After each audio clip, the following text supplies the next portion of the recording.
All right, today we are jumping headfirst into one of the most influential, and let's be honest, one of the most controversial books out there.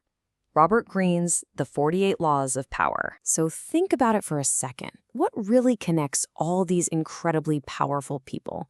You might think, well, it's money or ambition, or maybe they just got lucky. But what if I told you there was a shared playbook, a kind of secret guide that many of them follow? Because, well, there is. It's a book that has supposedly shown up on the bookshelves of everyone from Fidel Castro to Jay-Z. A book that claims to have cracked the code, the very DNA of power itself. And that book is, of course, The 48 Laws of Power. When it came out in 1998, it pulled from, get this, 3,000 years of human history. We're talking everything from Renaissance Italy to ancient China, all to boil down what it says are the absolute timeless rules of the game. And that's really the big question we're digging into here. What exactly is Robert Greene teaching that has made this book a must-have in the boardroom, but also a banned book in some prisons? Let's get into it. So to really get a handle on the laws, you first have to understand the book's whole philosophy, its definition of power. And, it's probably not what you're thinking. The first thing Greene does is strip power of any sense of morality. He says it's not good, it's not evil, it's just a tool, like a hammer. He frames it as this big, complicated social game. And the winner isn't the strongest person. It's the person who is the best at controlling appearances. In this world, how things look is everything. And this right here, this is the heart of it all. Greene isn't saying deception is just some ugly part of life. No, he's arguing it's a fundamental skill you have to master. He sees the world as a giant stage, and if you want to succeed, you better have a whole collection of masks ready to go. The whole book is actually built around this idea, which he symbolizes with the old Roman god Janus. The one with two faces? One face is always looking to the past, studying history, learning from everyone else's mistakes and wins. The other face is looking forward, calculating, planning for every possible outcome. It's this constant cycle of learning and strategy. Okay, so that's the theory. But what does this stuff actually look like when you put it into practice?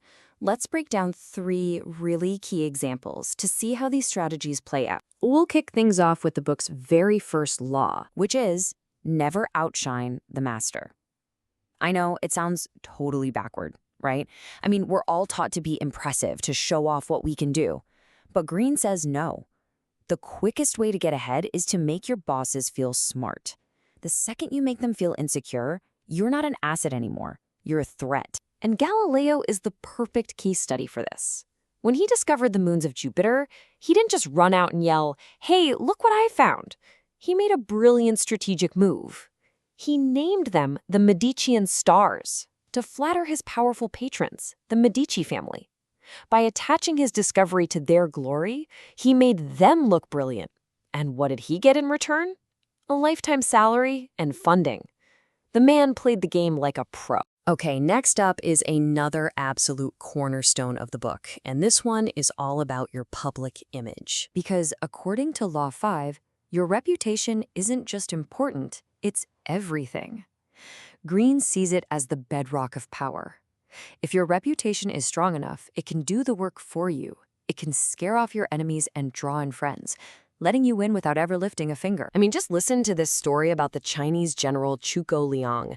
He's in a tiny town with only 100 soldiers, and an army of 150,000 is about to attack. He's completely, totally doomed. Or so you'd think. What does he do?